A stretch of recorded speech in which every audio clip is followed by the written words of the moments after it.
When my communications major roommate exposed me for being a player, I realized I'd fallen for him all along. Damn. I didn't know I was starring in a soap opera until half the campus started quoting my love life like it was Gossip Girl. That was the first thing I said after I saw the post right before I noticed who had written it. It wasn't some ex-hookup or jealous rival. No, it was Hayden, my roommate, my best friend. The Omega I thought I had all figured out.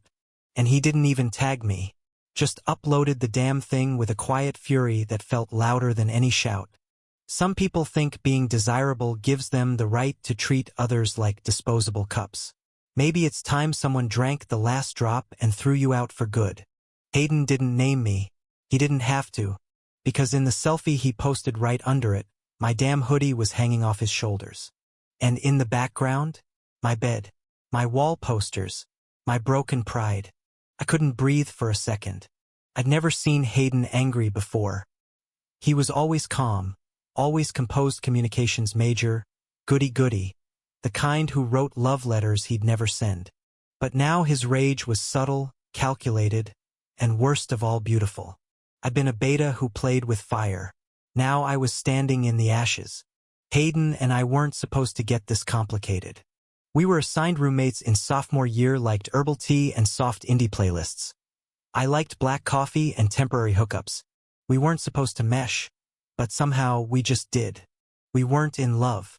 We weren't anything, at least. That's what I kept telling myself. He was an Omega who had no interest in claiming anyone.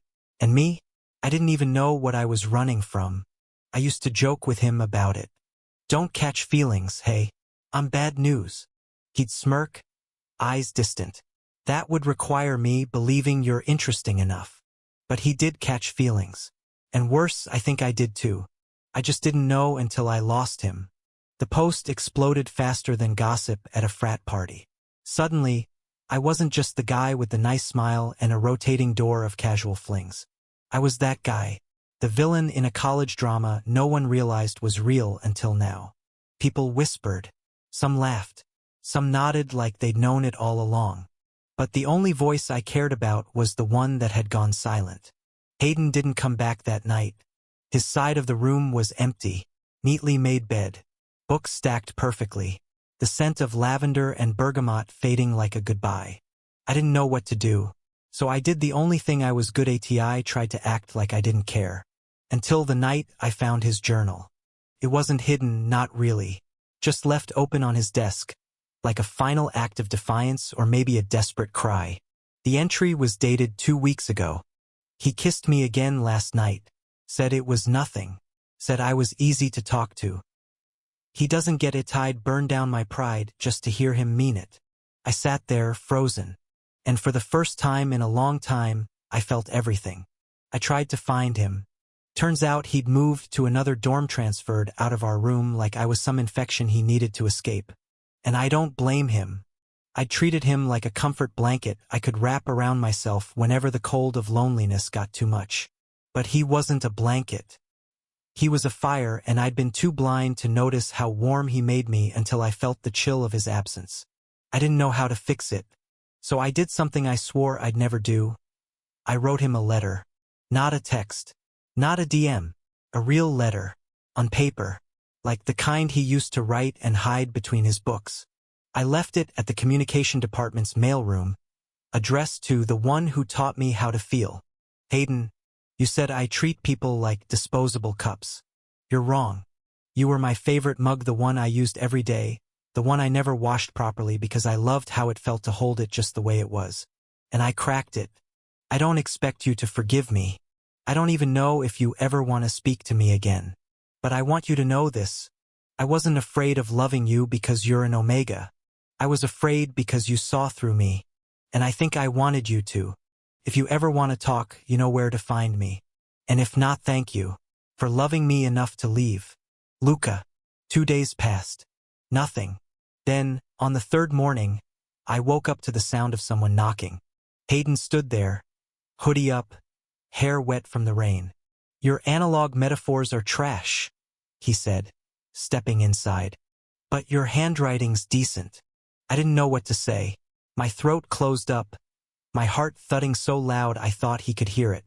He tossed a key on the desk, his old dorm key. "I'm not moving back in," he said quickly. "I just needed to say this in person." I waited. I hated writing that post. I hated knowing it would hurt you.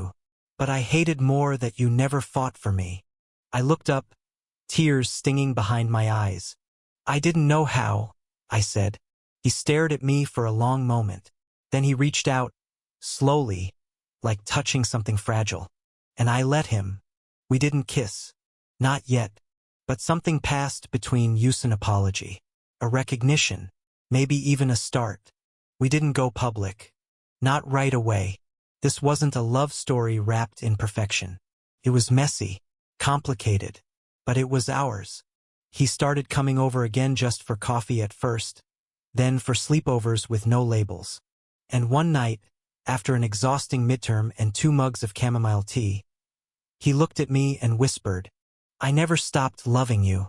I just stopped waiting for you to notice." I held him that night like I'd never get to again. And maybe that's what real love is. Not the fireworks, not the grand confessions, but the quiet acceptance that sometimes we screw things up and if we're lucky, we get a second chance to make it right. Now, when people bring up that viral post, I smile. Because yeah, I was the villain once. But I learned. And thanks to Hayden, I became something better. Not perfect, but honest. And in this messy, beautiful world, that's more than enough. Thank you for listening. If you find it interesting, please like and subscribe to follow the next stories.